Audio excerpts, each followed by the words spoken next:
시편 91편입니다. 시편 91편 전체의 말씀입니다. 시편 91편 1절부터 16절까지의 말씀을 찾으시겠습니다. 시편 91편 1절부터 16절까지 찾으셨으면 저와 여러분들이 한 절씩 교독하고 마지막 절 16절은 큰 목소리로 합독하겠습니다. 지존자의 은밀한 곳에 거주하며 전능자의 그늘 아래에 사는 자여, 나는 여호와를 향하여 말하기를 그는 나의 피난처요 나의 요새요 내가 의뢰하는 하나님이라 하리니, 이는 그가 너를 새 사냥꾼의 올무에서와 심한 전염병에서 건지실 것임이로다. 이가 너를 그의 깃으로 덮으시리니 네가 그의 날개 아래에 피하리로다. 그의 진실함은 방패와 손방패가 되시나니, 너는 밤에 찾아오는 공포와 낮에 날아드는 화살과 어두울 때 퍼지는 전염병과 밝을 때 닥쳐오는 재앙을 두려워하지 아니하리로다. 1000명이 네 왼쪽에서 10,000명이 네 오른쪽에서 엎드러지나 이 재앙이 내게 가까이 하지 못하리로다. 오직 너는 똑똑히 보리니 악인들의 보응을 네가 보리로다. 네가 말하기를 여호와는 나의 피난처시라 하고 지존자를 너의 거처로 삼았으므로 화가 내게 미치지 못하며 재앙이 내 장막에 가까이 오지 못하리니, 그가 너를 위하여 그의 천사들을 명령하사 내 모든 길에서 너를 지키게 하심이라. 그들이 그들의 손으로 너를 붙들어 발이 돌에 부딪히지 않게 하리로다. 네가 사자와 독사를 밟으며 젊은 사자와 뱀을 발로 누르리로다. 하나님이 이르시되 그가 나를 사랑한즉 내가 그를 건지리라. 그가 내 이름을 안즉 내가 그를 높이리라. 그가 내게 간구하리니 내가 그에게 응답하리라. 그들이 환난 당할 때에 내가 그와 함께하여 그를 건지고 영화롭게 하리라. 내가 그를 장수하게 함으로 그를 만족하게 하며 나의 구원을 그에게 보이리라 하시도다. 아멘. 하나님의 말씀입니다. 1956년 1월 8일에 에콰도르 쿠라레이 강가 그 판비치라는 부르는 그 지역에서 5명의 선교사님들이 그 지역에 살고 있던 와우라니 인디언들에게 무참히 살해당하는 사건이 있었습니다. 짐 엘리엇, 네이트 세인트, 에드 맥컬리, 피터 플레밍, 로저 유더리언, 이분들의 그 이름인데요. 이유는 간단합니다. 생소하게 생긴 사람들이 찾아와서 미전도 종족이라고 생각한 그들에게 복음을 전하려고 했기 때문에 이 선교사님들이 살해를 당한 거예요. 안타까운 사실은 그 선교사님 중에 한 분은 불과 결혼한 지 3년밖에 되지 않았고 이제 10개월 된 자녀 하나가 있었다고 합니다. 얼마나 비참한 일이 되겠습니까? 이 소식을 전해들은 본국의 이 많은 언론들은 많이 안타까워했다고 합니다. 그리고 비극적인 일이라고, 비극적인 악몽이라고 표현했다고 해요, 뉴스에서. 그래서 이 일을 안타깝게 여기고 지나갔는데 2년이 흐른 후에 그 중에 한 선교사님의 아내 되시는 엘리자베스 엘리엇이라는 이 사모님께서 그 선교사님을 생각하고 추모하고 그 여전히 자신의 가정에게 하나님이 주신 사명을 기억하는 마음으로 책을 쓰셨어요. 그 책의 제목이 전능자의 그늘 아래라는 책입니다. 영어로 말하면 The Shadow of the Almighty, 이런 제목입니다. 전능하신 하나님의 그늘 아래, 전능자의 그늘 아래. 이 책에서 이 사모님이 분명히 얘기해주고 싶었던 것은 무엇인가 하면, 많은 사람들이 비극적인 악몽이라고 생각을 해왔지만 사실은 그렇지 않노라고.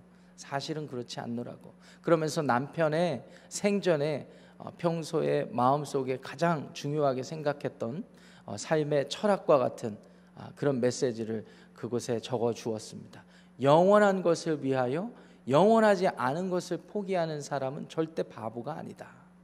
여러분 많이 들어보셨죠? 짐 엘리엇 선교사님이 생전에 남겼던 말이라고 합니다.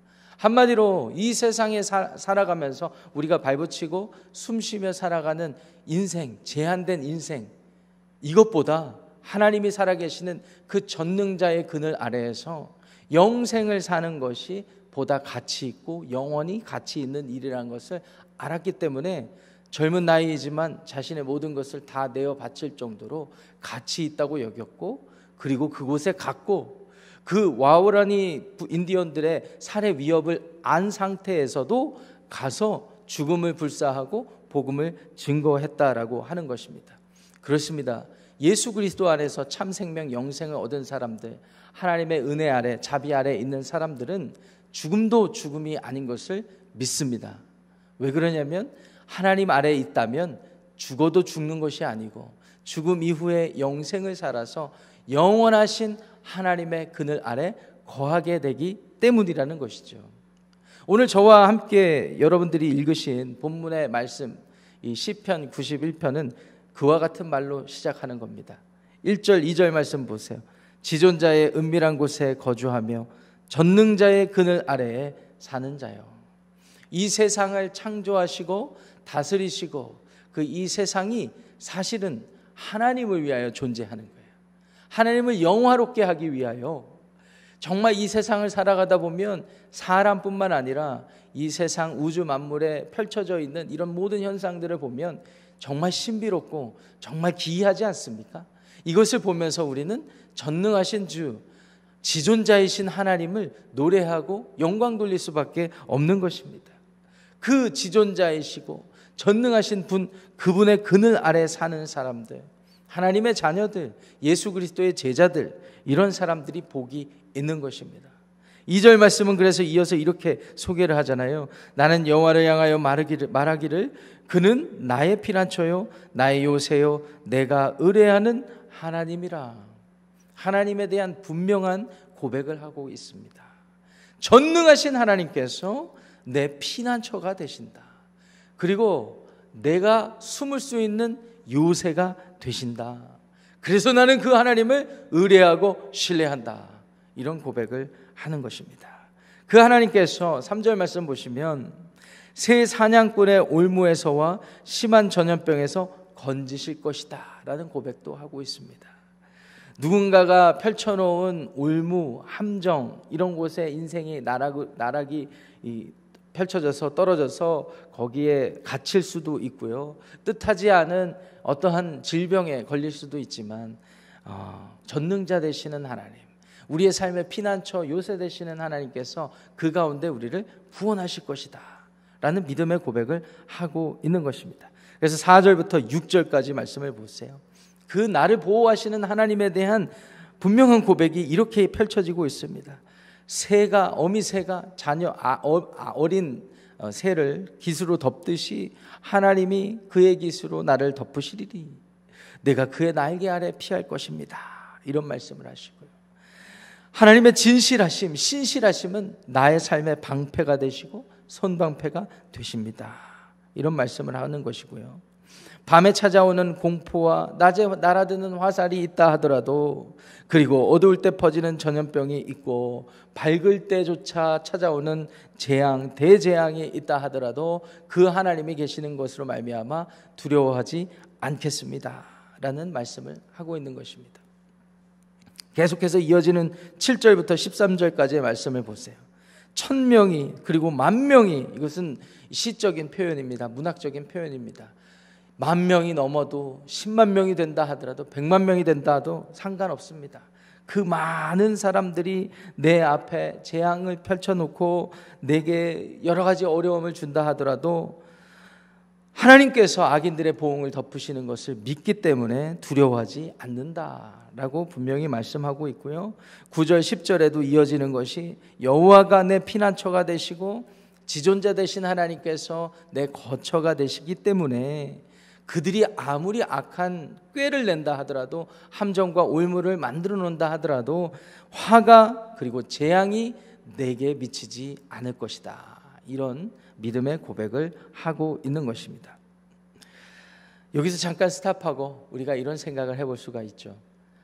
목사님, 그러면 내가 하나님을 믿으면 이 세상에서 만사 형통하며 건강 무병장수하는 복, 재물이 끊이지 않는 복, 여러 가지 문제가 찾아오지 않는 그런 복락을 누리게 되는군요. 이런 생각을 하시지 않습니까? 왜냐하면 10,000명, 100,000명, 100,000명이 찾아온다 하더라도 내 앞에 어려움을 하나님께서 다 막아주실 것이기 때문에 내 인생은 그때부터 탄탄대로가 되겠군요 라는 질문을 할 수가 있지 않습니까? 마태복음 4장에 가시면 예수님께서 40일 동안 금식을 딱 마치셨어요. 이제 금식 후에는 본격적으로 예수님께서는 전능자 되시고 지존자 되시는 아버지 하나님의 뜻을 받들기 위해서 십자가를 지시기 위하여서 사명을 시작하시려고 사역을 시작하시는 그 시점에 사탄 마귀가 찾아왔어요. 세 가지 도전을 하잖아요. 배고픈 상황이니까 돌을 떡으로 만들어 보십시오. 전능자의 아들 되시는 당신께서 전능한 능력을 펼쳐보라. 두 번째, 성전 꼭대기로 데리고 가서 여기서 뛰어내려 보라. 그러면 전능하신 너희 아버지께서 받쳐서 보호하실 것 아니냐. 그때 사탄 마귀가 이런 질문으로 예수님을 도전했던 거예요. 11절, 12절 말씀 보세요. 중요한 구절이니까 한 목소리로 읽겠습니다. 시작. 그가 너를 위하여 그의 천사들을 명령하사 네 모든 길에서 너를 지키게 하심이라. 그들이 그들의 손으로 너를 붙들어 발이 돌에 부딪히지 아니하게 하리로다. 이게 사탄 마귀가 인용한 구절입니다. 예수님께 성전 꼭대기에서 떨어져 봐라. 전능하시고 지존자 되시는 성부 하나님, 네가 그 뜻을 받들어서 이 땅에 왔다고 하니 그 전능하신 하나님의 전능하심을 드러내봐라. 그럼으로써 네가 하나님의 뜻을 이루어봐라 라고 도전할 때 정확하게 12절 9절을 마귀가 인용한 거예요. 그들이 그들의 손으로 너를 붙들어, 천사들이 너를 붙들어 발이 돌에 부딪히지 아니하게 하리라. 이 말씀을 하셨잖아요. 예수님이 뭐라고 답하셨을까요? 주 너의 하나님을 시험하지 말라. 그리고서는 이 사명의 길을 가셨고 십자가를 짊어지신 것입니다. 사탄 마귀가 12절까지만 읽고 끊어서 읽고 질문을 해서 마쳤는데 우리가 13절까지 말씀을 보셔야 됩니다. 13절 말씀 중요하니까 함께 읽겠습니다. 시작. 네가 사자와 독사를 밟으며 젊은 사자와 뱀을 발로 누르리로다. 아멘. 7절부터 13절까지 끊어서 읽었는데요. 전능하신 하나님, 지존자 되시는 하나님의 보호하심과 그 그늘 아래 살아가는 우리들에게 여전히 고통이 있고 고난이 찾아옵니다.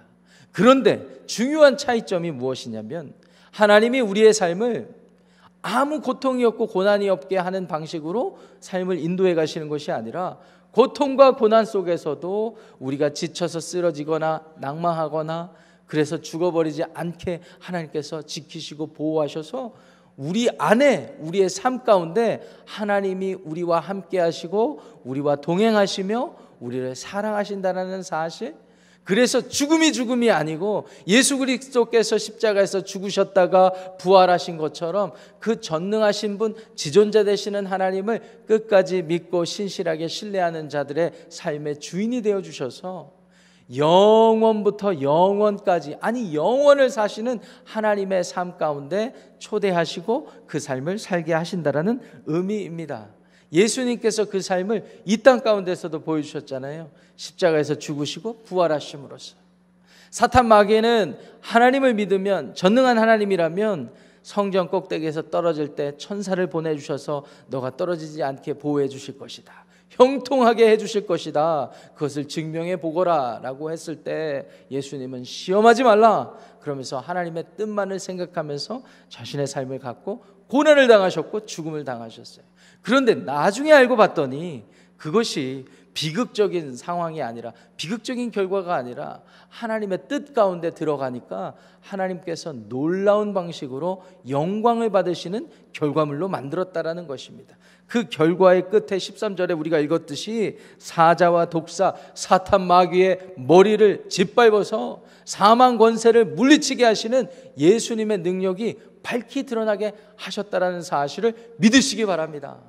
우리가 이 예수님의 권세 아래에 있는데 그 어떤 어려움이나 고통이나 고난 가운데 왜 절망하고 낭망하겠습니까? 우리가 전능자의 그늘 아래에 있다면 전능자 되시는 하나님, 전능하신 하나님께서 우리를 끝까지 지켜주실 건데 말이죠. 14절부터 16절까지 읽고 마무리 짓도록 하겠습니다. 하나님이 이르시되 그가 나를 사랑한즉 내가 그를 건지리라. 그가 내 이름을 안즉 내가 그를 높이리라. 하나님께서는 건진다고 말씀하셨습니다. 분명히 건진다고 말씀하셨어요. 어떠한 어려움이 찾아오지 않을 거라고 말씀하시지 않았습니다. 아까 3절 말씀에도 보면은요, 사냥꾼의 올무와 심한 전염병에서 건질 것이다, 이런 말씀을 했어요. 그리고 아까 4절부터 6절까지 에서도 보시면은요, 이 전능자의 그늘 아래 산다는 것을 고백한 사람의 삶 가운데서도 공포가 찾아오고 천명 만명이 위협을 하는, 그리고 전염병이 찾아오는, 재앙이 찾아오는 일들이 있을 것이나 14절 말씀, 그가 나를 사랑한즉 내가 그를 건지리라. 죽음이라 할지라도, 사망이라 할지라도 건지리라. 그렇기 때문에 여러분, 사망을 두려워하지 마시기 바랍니다. 15절 말씀이 이어집니다. 그가 내게 간구하리니 내가 그에게 응답하리라. 그들이 환난 당할 때 내가 그와 함께하여 그를 건지고 영화롭게 하리라. 우리가 고통을 여전히 당하지만 우리 안에 축복은 고통 가운데 하나님께 부르짖으면 하나님이 응답해 주신다라는 거예요. 단순히 고통을 면하게 해주시는 응답을 하신다기보다 고통 가운데 하나님의 뜻을 알게 하시고, 그리고 하나님이 나를 사랑하시고 나와 함께 하시고 영원까지 함께 하실 것이라는 사실을 확인시켜 주시는 방식으로 환난 가운데서도 하나님께서 영화롭게 하시는 그런 일을 하신다라는 거예요. 그 16절 말씀 보시면 내가 그를 장수하게 함으로 그를 만족하게 할 것이다. 나의 구원을 그에게 보이리라. 하나님의 시간으로 들어가서 영원을 살게 하리라. 하나님을 믿으니, 하나님과 동행하니 하나님의 시간 안에서 영원을 누리게 된다라는 말씀이 오늘 저와 여러분들이 함께 봉독한 시편 한 편의 시입니다. 하나님을 전능자로, 지존자로 믿고 하나님의 보호하심을 구하며 기도했던 사람의 인생의 고백이라는 것입니다. 오늘 이 고백이 여러분들의 삶의 고백이 되기를 축원합니다. 어떠한 어려움과 어떠한 고통과 절망의 상황 속에 있는지 모르겠습니다. 그런데 오늘 본문 말씀을 곰곰이 묵상하시면서 한 가지만 적용할 수 있었으면 좋겠어요. 나는 하나님을 믿는다. 그 전능자의 그늘 아래 내가 들어가 있다. 이런 사실을 기억할 수 있었으면 좋겠습니다. 너무나 어려우면, 스트레스가 많으면, 그래서 우울해지고, 그리고 육체에 여러 가지 어려움이 생기면 이 사실을 잃어버릴 수밖에 없어요. 그래서 사실 우리의 인간의 육체가 연약하고 우리의 정신이 연약하고 하나님께서 말씀을 주셨고 기도할 수 있게 하셨던 것입니다. 그래서 오늘 이 아침에 이 말씀을 들을 수 있는 여러분들도 복된 것을 기억합니다. 여러분도 그렇게 믿으시기 바랍니다. 하나님이 우리가 잊어버릴 만한 때에 또 이런 말씀을 주시는 거예요. 내가 너희들의 삶의 지존자, 주인 된다. 내가 전능하신 너희의 아버지 하나님이다. 나의 그늘 아래 들어오라. 내가 이미 너희들 안에 깃을 펼치고 품고 있으니 걱정하지 마라. 죽음을 앞둔 상황이라 할지라도 죽음조차도 두려워하지 마라. 내 아들을 죽였지만, 너를 위해서 죽였지만, 당신들을 위해서 죽였지만 내가 죽음 가운데 살린 것처럼 네가 나를 끝까지 신실하게 믿고 의지하면 내가 그와 같은 일을 너희에게 펼치리라. 할렐루야. 오늘 새롭게 시작하는 한 주 하나님을 믿고 전능자의 그늘 아래서 믿음으로 승리하시기를 우리 주님의 이름으로 간절히 축원합니다. 기도하겠습니다. 지존자의 은밀한 곳에 거하고 전능자의 그늘 아래 거하기 원하는 우리들의 기도의 간구를 주님 앞에 드립니다. 오늘 시편 기자의 고백처럼 하나님, 우리가 어느 상황 가운데 놓여있든 어떠한 어려움과 재앙을 만날 때 우리 주 예수님을 기억하며 전능자 되시는 하나님을 믿기를 원합니다. 예수님께서 하나님이 원하시는 사역을 감당하실 때 사탄 마귀는 도전합니다. 하나님을 믿으면, 전능하신 하나님을 믿으면 아무 일 없을 것이고 그 일을 검증해보고 증명해보라 이렇게 말하지만 하나님을 시험하지 않겠노라 하시며 예수님께서 보여주셨던 방식, 그 삶의 모습은 철저히 하나님만을 믿는 것이었습니다.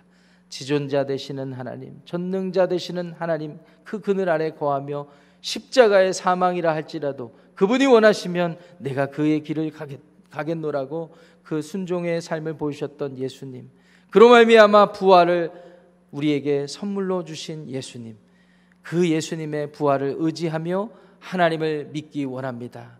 전능하신 하나님의 그늘 아래 오늘을 살아가며 새롭게 시작되는 한 주의 삶을 맡겨드리기를 원합니다. 여전히 우리의 삶에는 건강에 어려움이 있고 경제적인 어려움이 있고 관계적인 어려움이 있고 많은 걱정과 근심과 기도의 제목들이 있지만 우리 가운데 능력을 펼쳐주시길 원하며 우리와 동행하시길 원하는 하나님이 계시니 우리가 무엇을 걱정하겠습니까? 하나님, 시편 기자의 고백이 오늘 우리의 삶에, 오늘 우리의 인생에 고백되기를 원합니다. 성령께서 우리 마음 가운데 찾아오셔서 우리 마음 속에서 이와 같은 고백이 입술의 고백, 우리의 삶의 고백으로 드러나게 하여 주시옵소서. 예수님의 이름으로 축복하며 기도합니다. 아멘. 하늘에 계신 우리 아버지여, 이름이 거룩히 여김을 받으시오며 나라가 임하시오며 뜻이 하늘에서 이루어진 것 같이 땅에서도 이루어지리다. 오늘 우리에게 일용할 양식을 주시옵고 우리가 우리에게 죄 지은 자를 사하여 준 것 같이 우리 죄를 사하여 주시옵고 우리를 시험에 들게 하지 마시옵고 다만 악에서 구하시옵소서. 나라와 권세와 영광이 아버지께 영원히 쌓옵나이다. 아멘. 예배를 마쳤습니다. 각자 기도하고 들어가겠습니다.